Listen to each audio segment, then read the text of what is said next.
In 1492, the sails of 3 ships cut across an endless Atlantic horizon, and what began as a simple search for spices would become one of the greatest turning points in human history.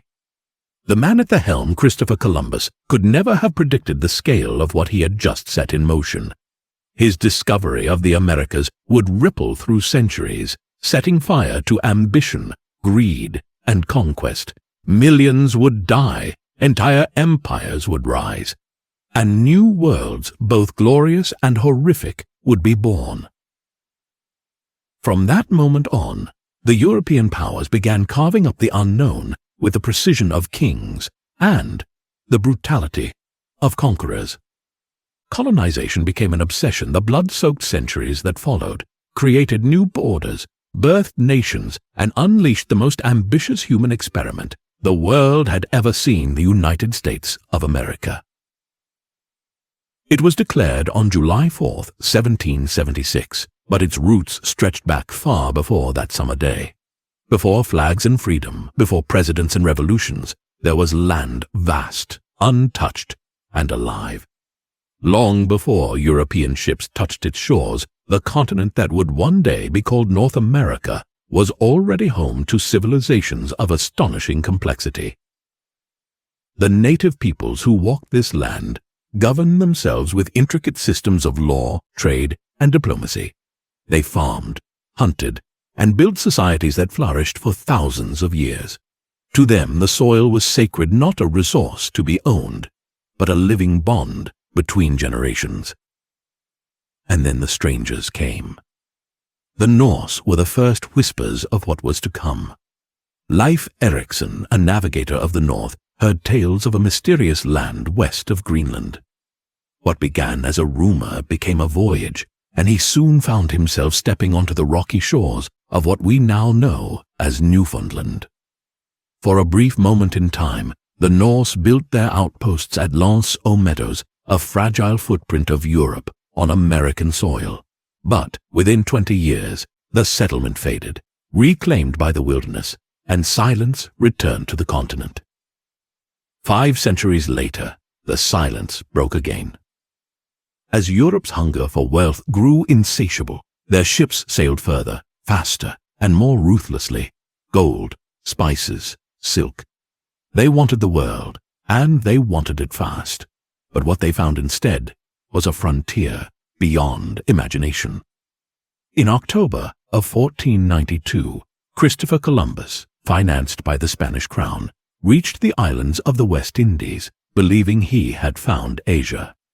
In truth, he had stumbled into an entirely new world. Amerigo Vespucci, another explorer, would later map these regions, and his name, not Columbus's, would become immortalized in the title of this vast hemisphere, America. The rush began. Spain, Portugal, England, France, and the Dutch all sent their ships into this new land, driven by greed and glory. The Caribbean, South America, and soon the uncharted northern lands all became targets for exploration and claim. In 1497, John Cabot, an Italian sailing under the English flag, rediscovered the same northern coast Leif Erikson once walked centuries earlier. His journey laid England's claim to the North American continent, a claim that would shape the next 500 years. Further south, Spanish explorers like Ponce de Leon and Hernando de Soto mapped the coasts of Florida and the American Southeast, while the French, led by Jacques Cartier, sailed the cold waters of the St. Lawrence River, laying the foundation for what would one day be Canada. But these early encounters were not just meetings of explorers and natives, they were collisions of entire worlds. Cultures separated by oceans suddenly shared breath, and in that exchange came devastation. Gifts were traded, languages attempted, and for a moment there was curiosity, but behind that curiosity, invisible killers lurked. Diseases like smallpox and influenza, carried unknowingly by the Europeans, swept through native communities, wiping out entire tribes before they even saw a white face. It was an apocalypse masked in friendship. When the English arrived to build their first colonies, they brought ambition and ignorance. In 1585, they landed on Roanoke Island, off the coast of present-day North Carolina. It was a desperate gamble, a group of settlers trying to carve life out of untamed land. Supplies ran short, relationships with local tribes fractured into bloodshed. The colony failed, and a second group that came after them vanished without a trace. When rescue ships finally arrived, they found empty homes, overgrown paths, and a single word carved into a tree: Croatoan. The lost colony became legend. Years passed before another attempt was made. In 1607, the English tried again, this time in Virginia. They named their settlement Jamestown, and it would become the first permanent English colony in the New World. The land was swampy, disease-ridden, and unforgiving. Men starved, quarreled, and died by the dozens. But somehow, under the harsh leadership of Captain John Smith, the colonies survived. Smith imposed discipline where chaos reigned. He struck trade deals with the local Powhatan tribes and forced the settlers to grow crops instead of searching for gold. It was grueling, but it worked. Jamestown endured. Yet even as the colony stabilized, a darker chapter began to unfold. In 1619, the first African slaves arrived on Virginia's shores, taken from a captured Spanish slave ship and traded for food and supplies. It was a small transaction in the eyes of the settlers, but it planted the seed of an institution that would define and haunt America for centuries: slavery. While Jamestown grew through hardship, another colony began to rise in the north, one born not from greed, but from faith. In 1620, the Mayflower carried the Pilgrims Puritans, fleeing religious persecution across the Atlantic. Their voyage was a storm-tossed nightmare, and when they finally sighted land, they realized they were far from where they intended. Before stepping ashore, they signed the Mayflower Compact, a promise of self-government under the English crown. It was a short document, but its words would echo through the future, the first spark of the idea that ordinary people could govern themselves. They settled at Plymouth, building their homes on the remains of an abandoned Patuxet village. That winter was merciless. Half of them died, but help came from an unlikely source, a native man named Squanto, who spoke English after being kidnapped years before by explorers. He taught them how to plant corn, where to fish, and how to survive. By autumn, they had food and celebrated with the local Wampanoag tribe in what history would remember as the first Thanksgiving. As the colonies multiplied, the continent began to change. The Dutch founded New Amsterdam, later seized by the English and renamed New York. The French built Quebec and Montreal along the St. Lawrence. The Spanish fortified St. Augustine in Florida and pushed across the west. Europe had divided the New World like spoils, but the land itself would soon push back. In 1675, after years of broken treaties and encroaching settlements, the Wampanoag tribe, led by Metacomet known to the English as King Philip, rose up against the colonists. The conflict, known as King Philip's War, was brutal. Villages burned, men and women were slaughtered, and the English militia retaliated with equal savagery. When Metacomet was killed, the war ended, but at the cost of thousands of lives. It was one of the bloodiest conflicts in North American history, and it forever shattered the fragile peace between settlers and natives. As the smoke cleared, a new enemy emerged, not the tribes, but each other. England, France, Spain, and the Netherlands all began fighting over territory, wealth, and dominance. Their wars in Europe spilled into the Americas.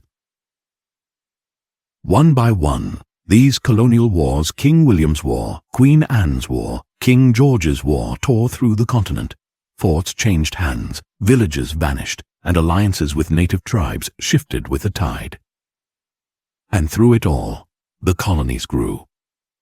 Trade flourished, ships came and went, and the population boomed. But beneath that prosperity, tension brewed. The colonies were prospering, and Britain wanted a bigger share. Taxes, trade restrictions, and political control tightened year by year. The colonists, once proud to call themselves British, began to see their king as distant and oppressive.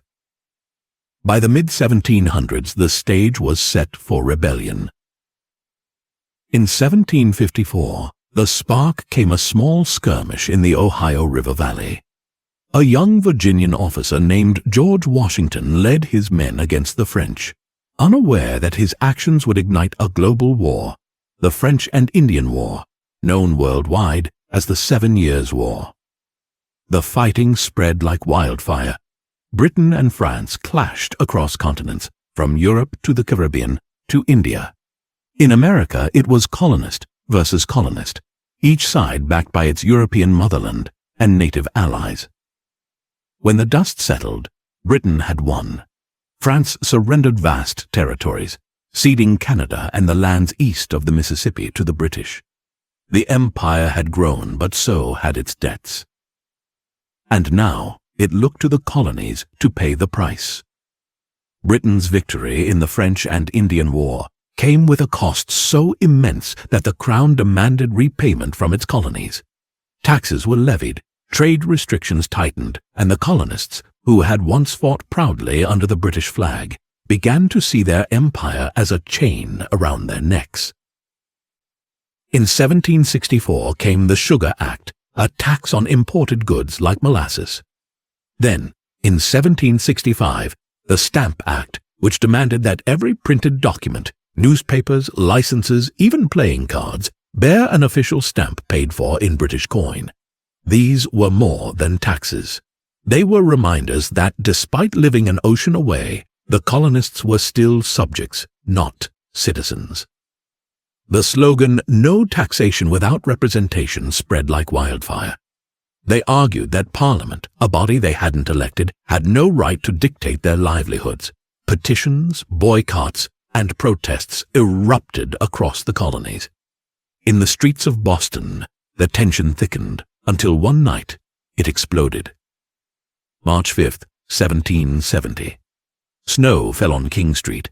British soldiers stood guard outside the customs house, their red coats glowing beneath the flicker of lamplight.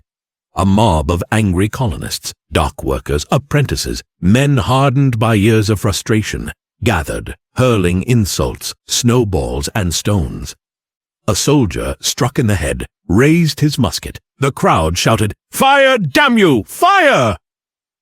A single shot cracked the air, then another and another. When the smoke cleared, 5 men lay dead, among them Crispus Attucks, a former slave. The Boston Massacre, as it would soon be called, ignited outrage throughout the colonies. The following years saw a brief calm, but the embers still glowed. The Tea Act of 1773 lit them once more. It wasn't just about tea, it was about power. The British East India Company was granted the right to sell tea directly to the colonies, undercutting local merchants. On December the 16th, 1773, the Sons of Liberty struck back. Under the cover of night, men disguised as Mohawk warriors boarded 3 ships docked in Boston Harbor. With silent determination, they pried open crates and dumped 342 chests of tea into the freezing water. The harbor stained brown with defiance. In retaliation, the British Parliament passed the Intolerable Acts, punishing Boston by closing its harbor, revoking its charter, and enforcing the Quartering Act, which allowed British troops to live in colonial homes. The message was clear: obedience or ruin. But instead of submission, it united the colonies. In 1774, representatives gathered in Philadelphia for the First Continental Congress, seeking reconciliation but preparing for resistance. When their pleas were ignored, they met again the following year. By April 1775, the fuse had burned to its end. British troops marched toward Concord, intending to seize colonial weapons. At dawn, in the village of Lexington, a line of farmers and blacksmiths, ordinary men turned militia, stood waiting. The British commander ordered them to disperse. They stood their ground. A single gunshot pierced the morning. No one knew who fired first, but that one sound echoed through eternity. The shot heard around the world. The American Revolution had begun. At first, it wasn't about independence, it was about respect.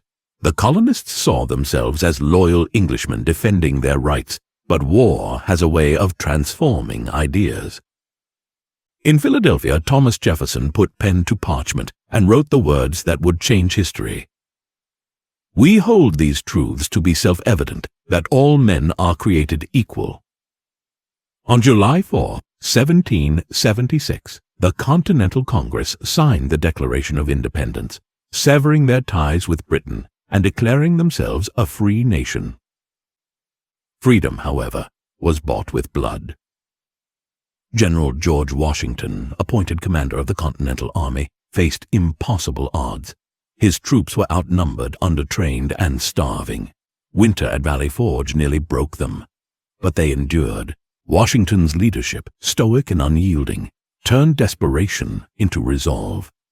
Then came the victories, Trenton, Princeton, and finally Saratoga, where an entire British army surrendered. It was the proof France had been waiting for. They joined the fight, sending ships, soldiers, and hope. By 1781, at Yorktown, Virginia, Washington's forces, backed by the French, cornered British General Cornwallis. Cannon fire thundered for days. When Cornwallis surrendered, the war that had begun with one gunshot ended with the stroke of a pen. In 1783, the Treaty of Paris was signed. The British recognized the United States as an independent nation. Against every odd, the colonies had defeated an empire. But peace brought new chaos. 13 states now stood as one nation, united on paper, divided in practice. Each governed itself with little regard for the others. The Articles of Confederation, their first attempt at unity, were weak. The government couldn't levy taxes, raise armies, or settle disputes. By 1786, rebellion brewed again, this time not against Britain, but among themselves. Shays' Rebellion, led by unpaid veterans and farmers in Massachusetts, shook the new nation to its core. The people had fought for liberty, but they were drowning in debt. Leaders realized the truth. Freedom without structure was fragility. In 1787, delegates met again in Philadelphia to rewrite the foundation of the nation. Behind closed doors, debates raged about power, representation, and the balance between liberty and order. Out of those heated sessions came a new framework, the United States Constitution. It was a delicate machine of checks and balances, 3 branches of government, each designed to restrain the other. The legislative to write laws, the executive to enforce them, the judiciary to interpret them. In 1789, the Constitution was ratified, and George Washington was elected as the first President of the United States. Under Washington's steady hand, the young republic took its first steps. He established a cabinet, set precedents for future leaders, and calmed the storms of political division. But already factions were forming: Federalists, who favored strong central power, and Anti-Federalists, who feared tyranny reborn. Washington warned against partisanship, against entangling alliances, against the corruption of unity by greed. When he stepped down after 2 terms, it was an act of humility the world had never seen. He could have been a king instead. He chose to be a citizen. His successor, John Adams, faced new challenges. Abroad, France burned in revolution, and the young United States teetered between alliances. Adams passed the Alien and Sedition Acts, allowing the arrest of critics, a decision that fractured his legacy and his country's trust. Then came Thomas Jefferson, author of the Declaration, who sought to heal the nation. He envisioned a republic of farmers and free thinkers, where liberty would flourish under minimal government. Under his watch, America doubled in size, with the Louisiana Purchase 828,000 square miles of land, bought from France for $15 million. Explorers. Lewis and Clark ventured west, mapping rivers and mountains unseen by the civilized world. They encountered tribes, wildlife, and landscapes that defied imagination. The continent, vast and mysterious, called to the American spirit like destiny itself. But destiny is rarely kind. In the decades that followed, expansion brought prosperity and pain. As the borders stretched, so did the question that haunted the nation from its birth: slavery. By the 1800s, it was a moral and political divide cutting the nation in two. The North grew industrial and abolitionist. The South, agricultural and dependent on slave labor, clung to its traditions with iron fists. Conflict seemed inevitable. In 1860, when Abraham Lincoln was elected president, the South saw it as the final betrayal. One by one, Southern states seceded, forming the Confederate States of America. The first cannon fire came in April 1861 at Fort Sumter. Smoke rose over Charleston Harbor, and once again, America was at war with itself. The Civil War became the deadliest conflict in the nation's history. Brothers fought brothers. Towns burned. The land soaked in its own blood. At its heart was a question: could a nation built on freedom survive half enslaved? Lincoln's answer came in the form of the Emancipation Proclamation of 1863, declaring all slaves in rebelling states free. The war dragged on 2 more years, ending in 1865 with General Robert E. Lee's surrender at Appomattox. But victory came at a staggering cost.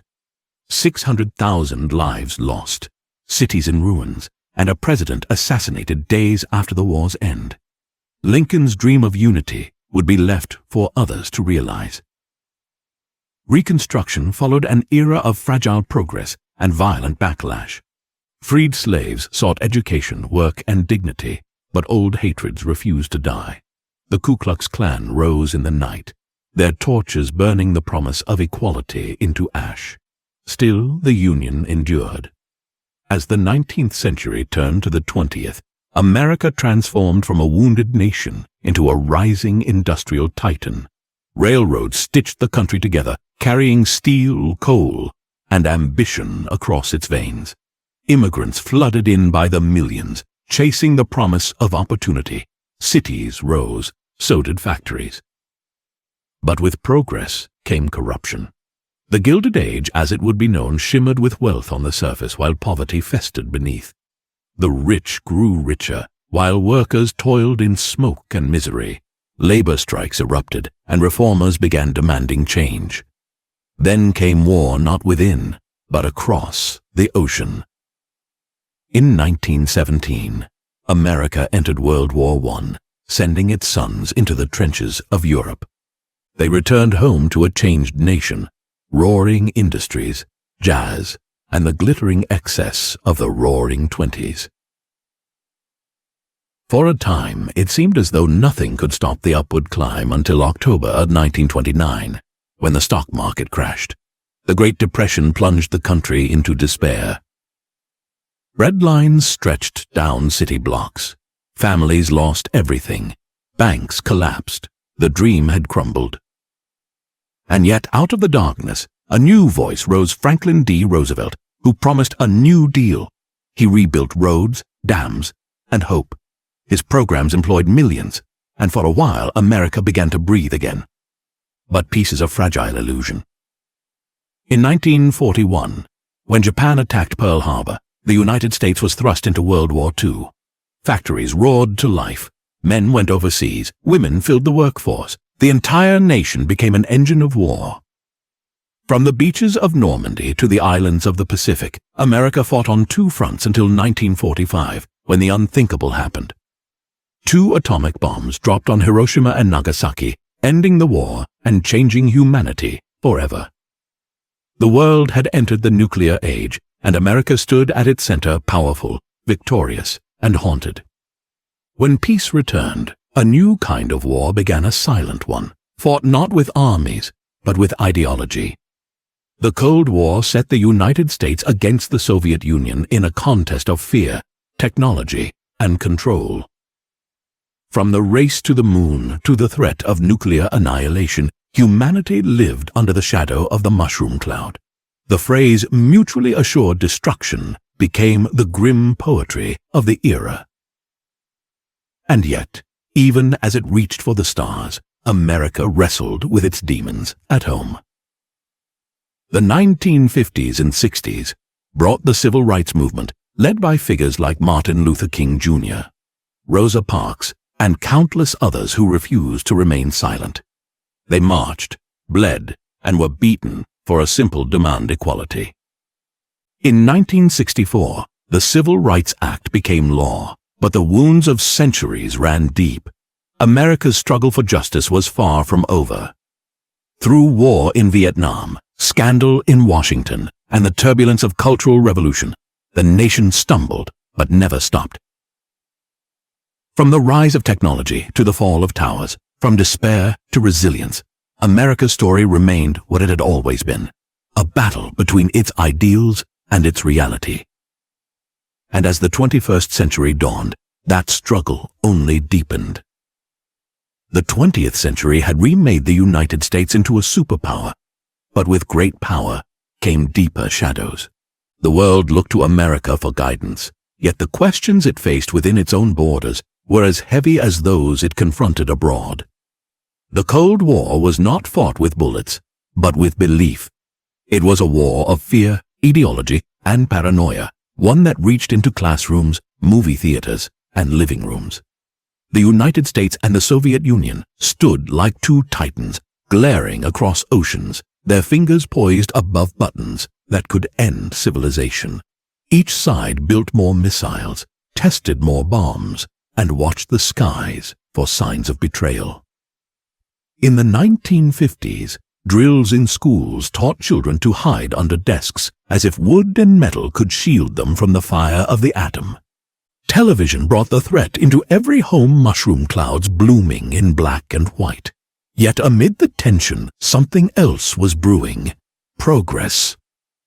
The race for technological supremacy birthed inventions that would redefine the human experience. The transistor, the computer, and the satellite were all products of the Cold War's desperate rivalry. Then, in 1961, the unthinkable happened. The Soviet Union launched a man into space. Yuri Gagarin orbited the Earth, and suddenly, the heavens seemed to belong to someone else. The United States, stung by humiliation, vowed to go further. President John F. Kennedy stood before the world and declared that America would land a man on the moon before the decade's end. It was not just a scientific challenge. It was a promise, a way to remind the world, and itself, that American will could outmatch any adversary. But Kennedy's bright vision was cut short by a rifle's echo in Dallas, 1963. His death shattered the country's sense of innocence, and the years that followed would test it like never before. Vietnam, civil rights, protests, assassinations. The 1960s bled into the 1970s in chaos and reflection. While American soldiers fought in jungles across the Pacific, students filled streets at home, chanting for peace. The conflict in Vietnam became the longest and most divisive war in U.S. history, costing over 58,000 American lives and countless more abroad. The televised images of bombings and body bags brought war to dinner tables, turning patriotism into skepticism. At the same time, another battle raged, one for equality. Across the South, brave men and women marched for civil rights. In Montgomery, a seamstress named Rosa Parks refused to give up her seat, sparking a movement that would ripple through the nation. In Washington, D.C., Martin Luther King Jr. stood before a sea of faces and proclaimed his dream, one where children would not be judged by the color of their skin, but by the content of their character. His dream, however, would be met with bullets too. By the decade's end, both King and Robert F. Kennedy were gone two symbols of hope extinguished in the same turbulent year. But history does not stop for grief. It adapts. The 1970s were an era of disillusionment. The Watergate scandal shattered the nation's faith in government when President Richard Nixon was forced to resign, the first in U.S. history to do so. The Vietnam War ended not with victory, but with helicopters lifting desperate civilians from rooftops in Saigon. America, for all its might, had been humbled. Yet even in decline, the nation transformed again. Technology advanced at a staggering pace. Computers shrank from machines that filled rooms to devices that could fit on a desk. Satellites connected continents, and televisions now broadcast not just news, but culture, music, and politics. And then came 1980. The Cold War's temperature rose once more under President Ronald Reagan, who vowed to confront communism head-on. His strategy was simple but bold. Rebuild the military, boost the economy, and drain the Soviet Union's resources through relentless competition. Reagan called it the fight for freedom. Critics called it dangerous brinkmanship. But one thing was certain: it worked. As the 1980s unfolded, cracks began to appear behind the Iron Curtain. In Berlin, the wall that had divided East and West Germany stood as the symbol of oppression, concrete proof that ideology could build prisons. But in 1989, hammers struck that wall until it fell, brick by brick, under the weight of the people's will. The Cold War ended, not with an explosion, but with a crumble. The Soviet Union dissolved in 1991, and for the first time in half a century, America stood unchallenged, the lone superpower of the world. The victory was intoxicating, but beneath the celebration was an unsettling truth.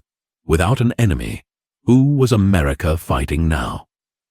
The 1990s seemed to offer an answer. Prosperity. The economy boomed, the internet connected the world, and a new millennium loomed with promise. It was an age of digital optimism when people believed technology would erase old divides and usher in a golden age of information. But that optimism was fragile. In 2001, on a clear September morning, the illusion shattered. At 8:46 a.m., a hijacked passenger plane struck the North Tower of the World Trade Center. 17 minutes later, another hit the South Tower. In less than 2 hours, both towers fell, turning New York City into a cloud of ash and grief. A third plane hit the Pentagon. A fourth crashed in a Pennsylvania field after passengers fought back. Nearly 3,000 lives were lost, and with them, a generation's sense of safety. The attacks of September 11th changed everything. The United States launched its war on terror, invading Afghanistan to dismantle the Taliban and pursue Osama bin Laden. In 2003, it invaded Iraq under the belief that weapons of mass destruction threatened global security weapons that were never found. The wars dragged on for decades, claiming thousands of American lives and reshaping the Middle East. At home, new fears took root. Surveillance expanded. Airports became fortresses.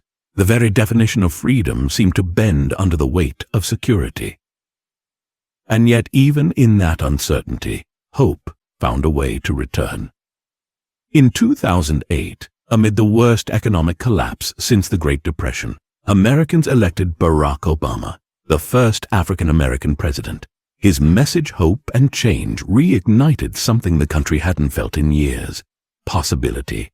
He inherited crisis, a housing market in ruins, wars still raging, and a nation divided. But his election itself was a symbol that America, however imperfect, could still redefine itself. Under Obama, the U.S. withdrew troops from Iraq, reformed healthcare, and targeted the mastermind of 9/11. In 2011, Osama bin Laden was killed in Pakistan, a symbolic end to a decade of fear. But the story didn't stop there. The 2010s brought a new kind of war, one fought not on battlefields, but online. Social media connected billions, but it also spread misinformation, outrage, and division. Truth became fragmented, reality curated by algorithms. In 2016, another shockwave hit. Donald Trump was elected president. His populist rhetoric and unfiltered style broke every political convention. Supporters hailed him as a voice for the forgotten. Critics called him a threat to democracy. The country grew polarized, each side certain that the other was destroying the nation's soul. And then came the pandemic. In early 2020, a new virus swept the world, COVID-19. Streets emptied, cities went silent, hospitals overflowed, millions fell ill, hundreds of thousands died, and the global economy stalled. America faced not just a biological threat, but a moral one. Fear, mistrust, and misinformation spread faster than the virus itself. Political battles erupted over masks, vaccines, and lockdowns. It felt as though the invisible enemy outside had only mirrored the division within.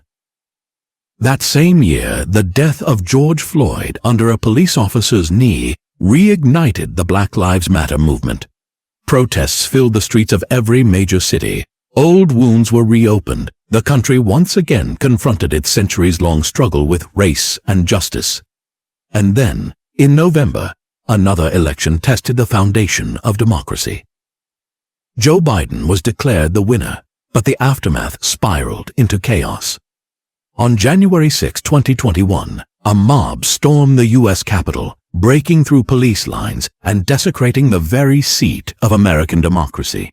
For hours, lawmakers hid while the building that symbolized the Republic was engulfed in turmoil. When order was restored, the damage went far beyond broken glass and torn flags. The nation had seen its reflection angry, divided, and uncertain of its own truth. But history, if it teaches anything, is that the United States always stands again. Through wars, depressions, assassinations, and betrayals, it endures. Its story is not one of perfection, but of persistence, of reinvention, through every trial. In the years that followed, the U.S. turned its gaze once more outward. In 2022, Russia invaded Ukraine, and the world held its breath. The echoes of old wars returned, and once again America faced a choice: to intervene, to lead, to define its place in a world slipping back into chaos. It chose to stand with Ukraine, sending aid, weapons, and warnings not out of conquest, but conviction that tyranny, wherever it rises, must not go unchallenged. And yet, even as it navigates global conflict, America continues to wrestle with its own internal contradictions: freedom versus control, equality versus power, progress versus history. Now, as 2024 approaches, the nation once again stands at a crossroads. It has seen nearly 2.5 centuries of triumph and tragedy, of revolution and rebirth.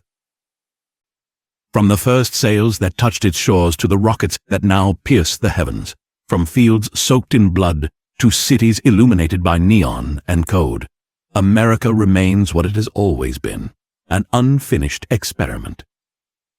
A land where the ideals of liberty and justice are tested, doubted, and reborn in every generation. The United States has been called many things: the land of opportunity, the modern Rome, the empire of the future, but perhaps its truest description is this: a mirror of humanity itself. It conquers, it creates, it destroys, and it rebuilds. It dreams, and it doubts. And even when the stars and stripes are frayed, even when faith in the system falters, there remains a pulse, a defiant heartbeat that refuses to die. The American story isn't written in monuments or speeches. It's written in struggle, in the footsteps of the first settlers who risked everything, in the voices of those who marched for freedom, in the quiet courage of those who rebuild after every fall. From Jamestown's swamps to Silicon Valley servers, from Gettysburg's fields to the International Space Station's orbit, the same spirit endures, one that says, "We are not done yet." Because to be American is to never stop questioning, never stop fighting, and never stop reaching beyond the shore, beyond the sky, beyond the limits of what seems possible. And as the world watches once more, wondering whether this modern empire can still hold its crown, the truth is this: America's story has never been about certainty. It's about motion, relentless, unpredictable, and unstoppable. A story that began with a voyage across dark waters, and even now continues sailing into the unknown. For all its triumphs and contradictions, America's story has always been one of paradoxes, a nation that preaches liberty, yet has often chained its own people, that speaks of unity while constantly divided, that builds monuments to freedom even as it wages wars in its name. But perhaps that is what makes it enduring, its refusal to stop wrestling with its own soul. As the 20th century waned, the country faced a new kind of battlefield, one not fought with guns or ideology, but with information. The Internet age began quietly, with scientists linking computers across networks during the Cold War. But by the 1990s, those lines of code had become the new veins of civilization. The United States found itself not just at the center of global politics, but at the dawn of a digital empire. Startups rose from garages, names like Microsoft, Apple, Amazon, and Google, companies that would redefine the concept of power. For the first time, dominance wasn't measured by the size of armies or land, but by data, by who could connect, control, and influence the minds of billions.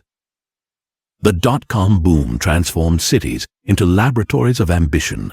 Fortunes were made overnight and lost just as quickly. The world was shrinking, drawn together by fiber optics and satellites, and America sat behind the wheel of this new global machine. Yet with every revolution, old wounds found new ways to reopen. The wars in Iraq and Afghanistan dragged on. Veterans returned home to a country they no longer recognized, one obsessed with screens, divided by politics, and haunted by what had been done in its name. In 2008, when the housing market collapsed, it wasn't just the economy that fell, it was trust. Millions lost their homes. Banks crumbled under their own greed. The recession left scars that still linger today. And yet, amid the despair, the election of Barack Obama reminded the world that America's identity was still evolving. His rise was both a celebration and a challenge. To some, it proved that progress had triumphed. To others, it reignited resentments long thought buried. Still, history moved forward as it always does. During Obama's years in office, technology became inseparable from life itself. Smartphones turned every citizen into a journalist, every moment into an archive, every opinion into a movement. Social media promised connection but delivered chaos. Truth became fluid. Outrage became currency. By the mid-2010s, America no longer spoke with one voice, it shouted in millions. When Donald Trump entered politics, he didn't invent division, he amplified it. His words, sharp and unfiltered, cut through the noise like static through an old radio. To his supporters, he was a truth-teller, unafraid to confront the establishment. To his critics, he was a symptom of something darker, the unraveling of democracy itself. Either way, he tapped into something real, the exhaustion of a nation tired of being told it was united when it wasn't. And so the country split again, not north and south this time, but red and blue, fact and fiction, belief and disbelief. Then came the pandemic, a storm unlike any before.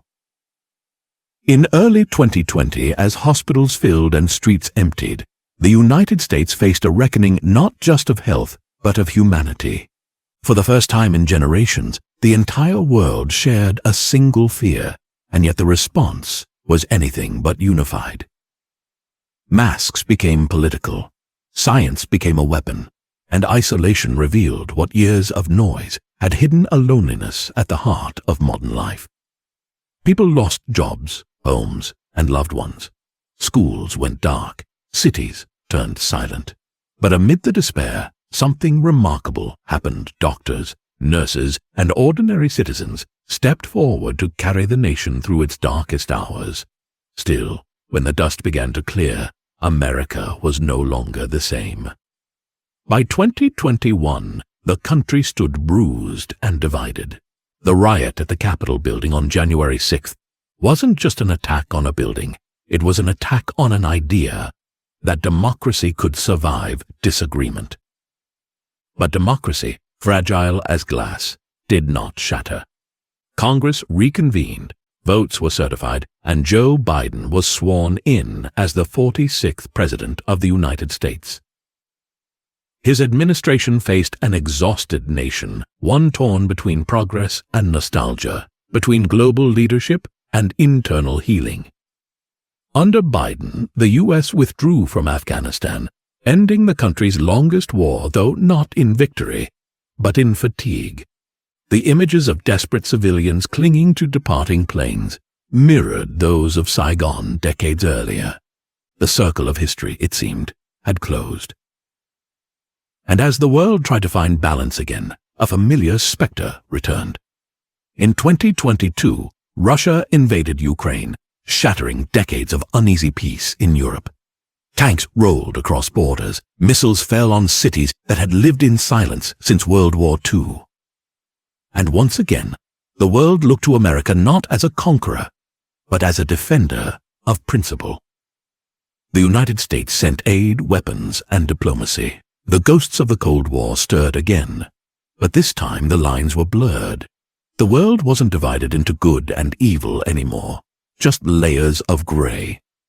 At home, Americans faced rising inflation, political fatigue, and a cultural war fought in schools, screens, and dinner tables. Every headline felt like a battlefield, every conversation a test of allegiance. And yet, for all the noise, the country continued to move forward, somehow, even when it felt like it wasn't. Because that is what America has always done. It rebuilds, it reinvents, it argues, breaks, heals, and argues again. It is a storm that never truly ends, and perhaps that's its secret strength.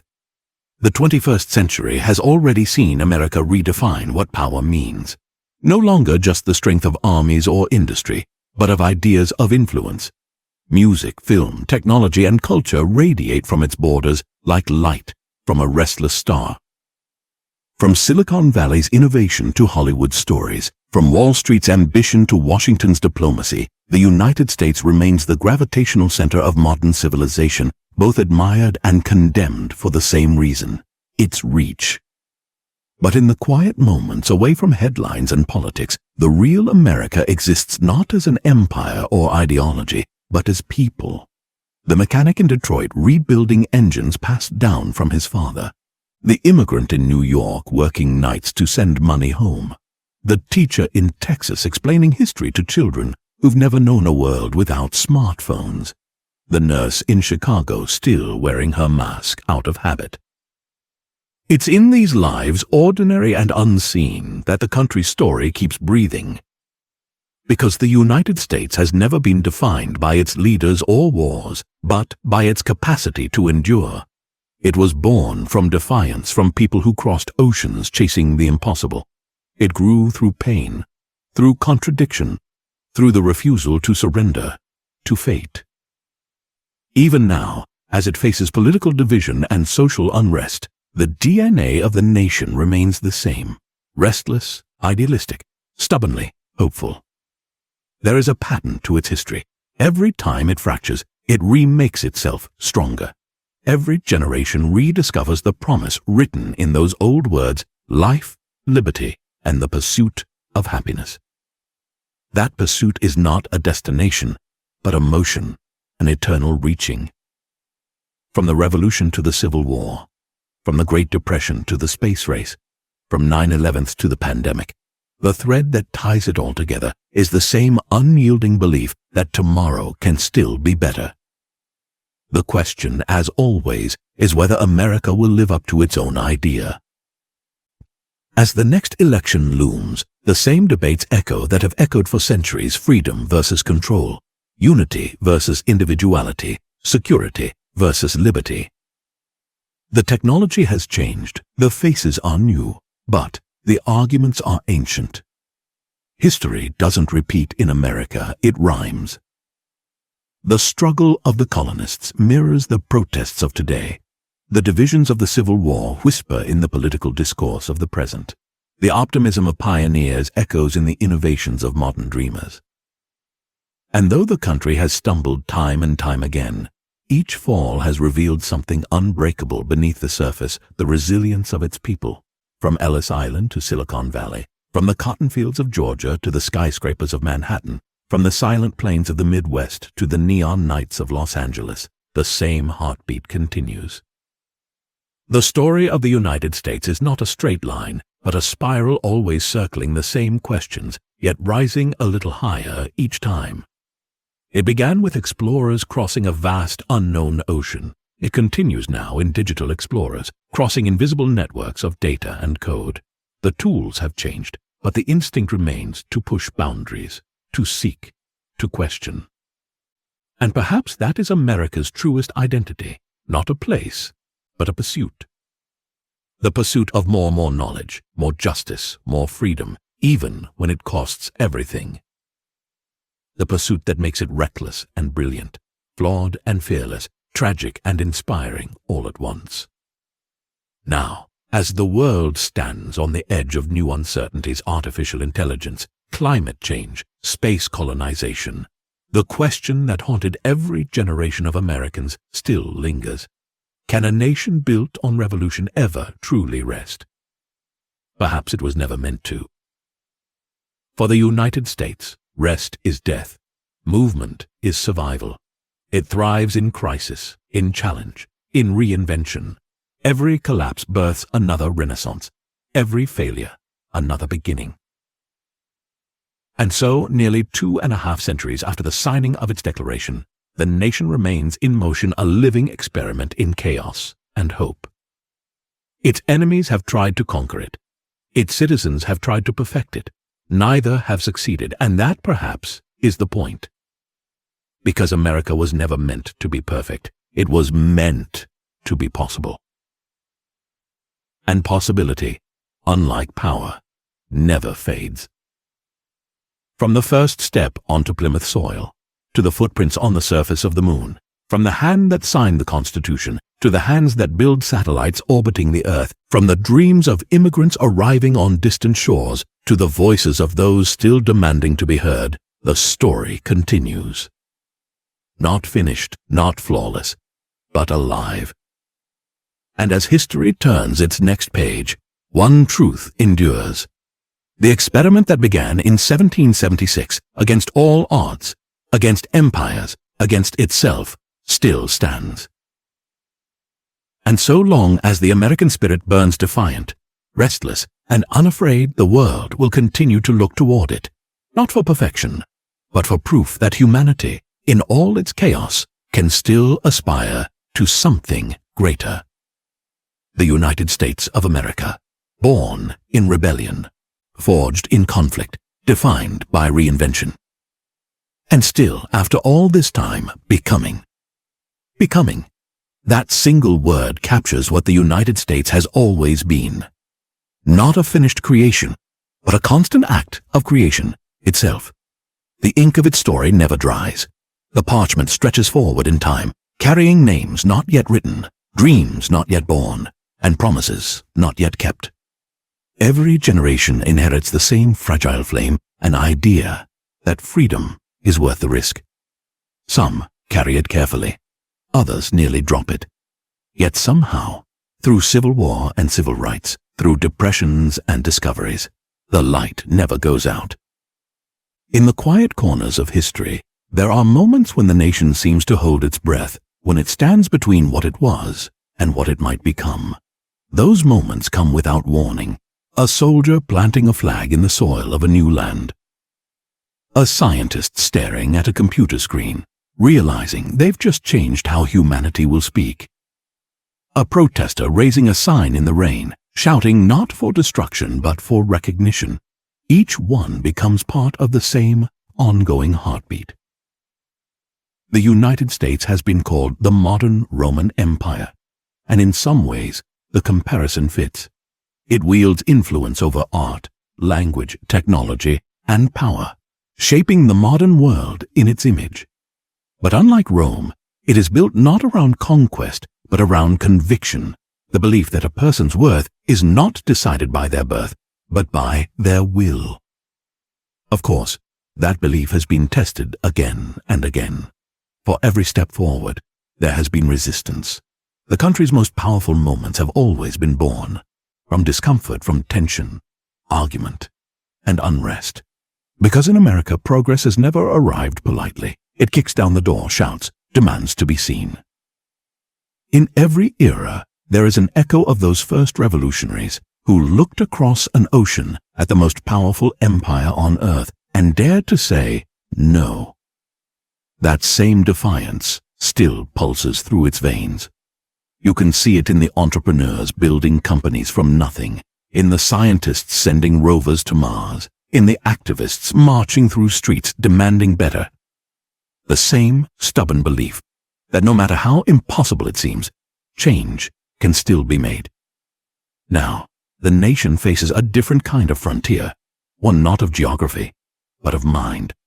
Artificial intelligence, biotechnology, and climate change are rewriting the boundaries of what it means to be human. The United States, as it always has, stands at the intersection of fear and possibility. Some see decline, others see rebirth. Both may be right. Empires don't simply fall, they transform. Rome became legend. Britain became culture.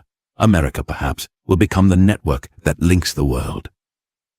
Already, its influence flows invisibly, through software, satellites, and ideas. Its movies shape dreams in places its armies never touched. Its music plays in cities where its flag has never flown. Even those who resent its dominance cannot escape its rhythm. The very idea of modern life, of freedom, of ambition, of reinvention carries its accent. And yet, for all that power, the soul of the country still rests on something intimate. The simple belief that the future can be better than the present. That belief was written into the Declaration of Independence, whispered in the speeches of Lincoln, carried in the songs of those who fought for civil rights, and encoded now into the digital networks that hold the modern world together. It is the invisible thread that ties the centuries. Perhaps that is why, even when the nation appears fractured, it always finds a way forward. Because America's true constitution isn't made of paper and ink, it's made of motion. Every crisis forces it to look in the mirror. Every generation asks the same questions with different words. Who are we? What do we stand for? What are we becoming? The answers change, but the asking never stops. Look closely, and you'll see the same story repeating in different disguises. The pioneer's wagon is now a spacecraft. The frontier has moved from the Great Plains to the digital cloud. The marketplace, once filled with barrels of tea, now trades in data and cryptocurrency. The language changes, the medium shifts, but the instinct remains to explore, to compete, to dream, to rebuild. The streets still hum with ambition. Cities still glow late into the night with the promise of something new being born behind a window somewhere. And across those same cities, the contradictions persist: wealth and poverty side by side, hope and despair intertwined. That is the paradox that defines the American experience. It is both dream and warning, creation and destruction, light and shadow. And perhaps that is why the world cannot look away. To watch the United States is to watch humanity itself at its most brilliant, most reckless, most alive. It is the laboratory of civilization, constantly testing what people can achieve and how much they can endure. The nation's flag has flown on the moon and draped over coffins. Its anthem has played in moments of victory and moments of mourning. Its history is filled with contradictions, but so is life itself. If there is one truth that endures through it all, it is this: the experiment still continues. Each sunrise brings another chance to perfect it, another page in the story of a country that refuses to end. Maybe that's the real secret. America's strength has never been its certainty. It has been its capacity to doubt itself and keep moving anyway. Even now, as storms of division gather and the future feels uncertain, that restless spirit persists. It whispers through every crisis, every election, every reinvention. Keep building, keep questioning, keep becoming. Because the story isn't finished. It was never meant to be. The voyage that began in 1492, with 3 ships sailing into an unknown horizon, has never truly ended. The sea is still vast. The stars still call. And somewhere beyond the present, another chapter waits to be written by those brave enough to try. That is the mystery and the promise of the United States of America.